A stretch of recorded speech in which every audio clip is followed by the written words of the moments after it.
27 février 2024.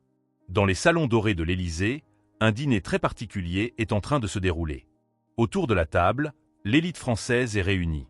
Des chefs d'entreprise, des anciens présidents, des figures du sport, des icônes de la culture. Parmi les invités, on retrouve notamment Bernard Arnault, Xavier Niel, François-Henri Pinault, Nicolas Sarkozy, Rachida Dati, Jack Lang, Kylian Mbappé, Alain Ducasse. Autrement dit, les plus grandes figures du pouvoir économique, politique et culturel français. Et pourtant, ce soir-là, tous ces noms prestigieux sont réunis pour un seul homme. Un homme que beaucoup de Français connaissent à peine, mais qui est peut-être le plus puissant de la pièce. Cet homme s'appelle Tamim bin Hamad Al Thani, l'émir du Qatar, le dirigeant d'un pays minuscule, un pays à peine plus grand qu'un département français, un pays qui compte environ 2,7 millions d'habitants, mais qui possède aussi l'un des fonds souverains les plus puissants du monde. Un fonds capable d'investir des dizaines de milliards d'euros à travers la planète. Et surtout, un fonds qui a déjà investi plus de 25 milliards d'euros en France. Le Qatar possède des hôtels de luxe à Paris, des immeubles prestigieux, des participations dans des géants industriels, des marques de luxe, et même un club de football mythique, Paris Saint-Germain. Et ce n'est pas fini, car lors de ce dîner historique, l'émir annonce une nouvelle bombe. 10 milliards d'euros d'investissement supplémentaires en France. Alors forcément une question se pose. Pourquoi un pays aussi petit que le Qatar investit-il autant en France? Pourquoi Paris est-elle devenue l'un des terrains de jeu favoris de l'émirat? Et surtout, comment tout cela a commencé? Parce que derrière cette alliance inattendue, se cache une histoire incroyable. Une histoire mêlant pétrole, diplomatie, football, espionnage, et même une affaire d'infirmière bulgare. Installez-vous confortablement, car voici l'histoire fascinante de la montée en puissance du Qatar en France. Pour comprendre cette histoire, il faut revenir en arrière, très loin en arrière, en 1971.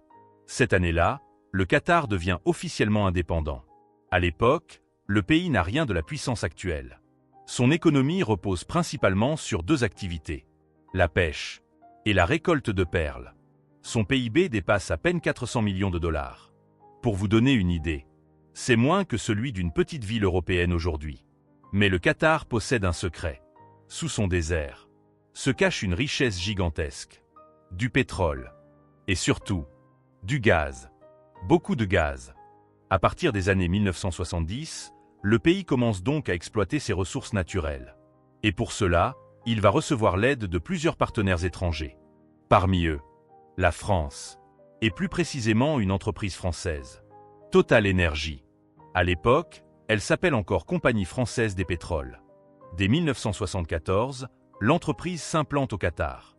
Son rôle est simple, aider à construire les infrastructures énergétiques, former les ingénieurs locaux, développer l'exploitation du pétrole. Cette collaboration est également soutenue par l'État français. Le président de l'époque, Valéry Giscard d'Estaing. Nous sommes en pleine crise énergétique mondiale. Le premier choc pétrolier vient de frapper l'économie mondiale. Et les prix du pétrole explosent. Le baril passe de 3 $ à presque 20 $. Pour le Qatar, c'est un jackpot. Son PIB explose. En quelques années, il passe à 8 milliards de dollars. Mais le véritable tournant arrive en 1989. Cette année-là, le Qatar et Total lancent l'exploitation d'un gisement absolument colossal. Le gisement de North Field, le plus grand gisement de gaz naturel au monde. Un monstre énergétique. Pour vous donner une idée de l'ampleur, le Qatar possède aujourd'hui environ 13% des réserves mondiales de gaz et environ 1,5% des réserves de pétrole. Et le timing est parfait, car à partir des années 1990, les économies commencent à chercher une alternative au pétrole. Le gaz naturel devient alors l'énergie de transition idéale. Résultat, l'économie qatari explose. Entre 1990 et 2010, le PIB du pays est multiplié par 10. Il atteint environ 125 milliards de dollars. Le Qatar est désormais officiellement l'un des pays les plus riches du monde. Mais les dirigeants qataris savent une chose. Le pétrole et le gaz ne dureront pas éternellement. Alors ils prennent une décision stratégique. Investir. Partout dans le monde. pour cela, le pays crée une machine financière redoutable. Un fonds souverain gigantesque. Qatar Investment Authority. Fondé en 2005. Sa mission est simple. Investir l'argent du gaz et du pétrole dans l'économie mondiale.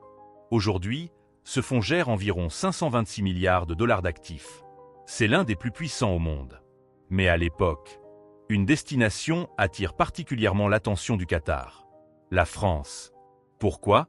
Parce qu'au même moment, un homme arrive au pouvoir à Paris. Nicolas Sarkozy.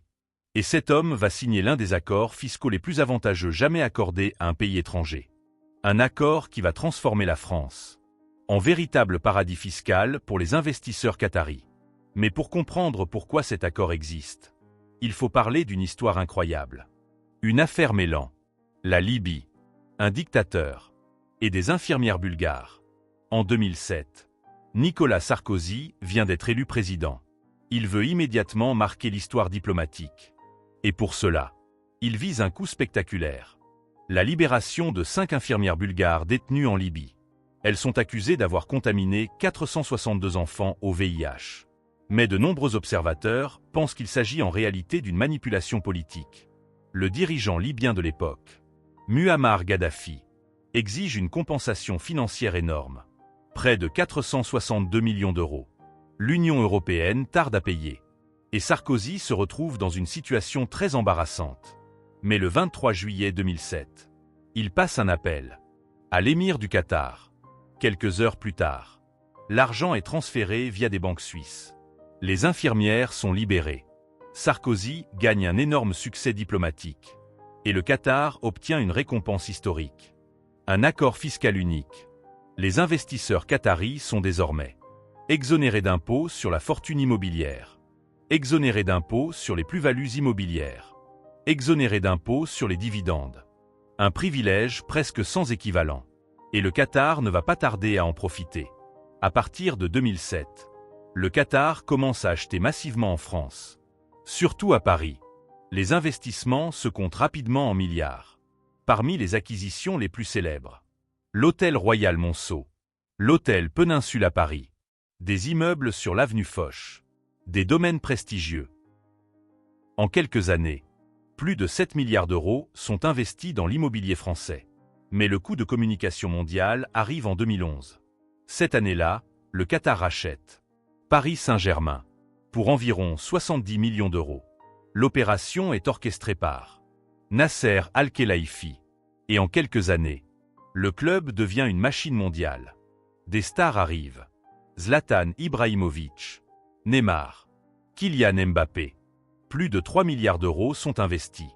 Aujourd'hui, le PSG vaut près de 4 milliards de dollars. Une multiplication par 60 de l'investissement initial. Mais le PSG n'est qu'une pièce du puzzle. Car le Qatar développe aussi un immense outil d'influence médiatique.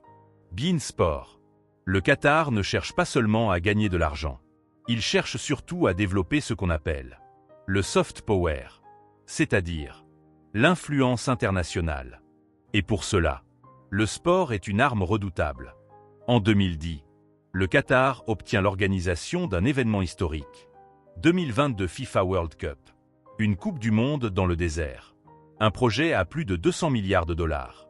Mais l'influence qatari ne s'arrête pas là. Le pays investit aussi dans le luxe, la technologie, les grandes entreprises. Il possède des parts dans LVMH, Vinci, Veolia, Accor. Au total, le Qatar est présent dans plus de 40 entreprises françaises. Ses investissements représentent 72 000 emplois, plusieurs milliards pour l'économie française. Mais cette influence pose aussi des questions. Car le Qatar est également au cœur de plusieurs scandales politiques. Ces dernières années, plusieurs affaires ont éclaté. La plus célèbre, le Qatargate, une affaire de corruption impliquant des eurodéputés. La police belge découvre 1,5 million d'euros en liquide chez certains responsables politiques. Le Qatar est soupçonné d'avoir tenté d'influencer les décisions européennes. Dans certains cas, des journalistes et politologues auraient également été payés pour défendre les intérêts de l'émirat. Ces révélations alimentent les critiques. Certains parlent d'une influence excessive du Qatar en Europe. Mais malgré ces polémiques, La relation entre la France et le Qatar reste extrêmement forte. Pourquoi? Parce que les deux pays ont besoin l'un de l'autre. Aujourd'hui, près de 200 entreprises françaises sont présentes au Qatar. Parmi elles, Carrefour, Renault, Sodexo, Société Générale. Mais l'un des secteurs les plus importants reste la défense. Le Qatar a acheté pour plus de 11 milliards d'euros d'armement français, notamment des avions, Dassault Rafale. Et sur le plan diplomatique, le Qatar joue un rôle crucial. C'est l'un des rares pays capables de dialoguer à la fois avec l'Occident, l'Iran et certaines organisations du Moyen-Orient. Un rôle de médiateur stratégique. Aujourd'hui, le Qatar est devenu un acteur majeur en France. Un investisseur massif, un partenaire diplomatique essentiel et une puissance financière redoutable. Avec les nouveaux investissements annoncés, plus de 10 milliards d'euros supplémentaires devraient arriver d'ici 2030. La question n'est donc plus « Pourquoi le Qatar investit en France ?» mais plutôt « Jusqu'où ira son influence ?» Parce que derrière les palaces, le football et les investissements se cache peut-être l'une des stratégies géopolitiques les plus intelligentes du XXI siècle.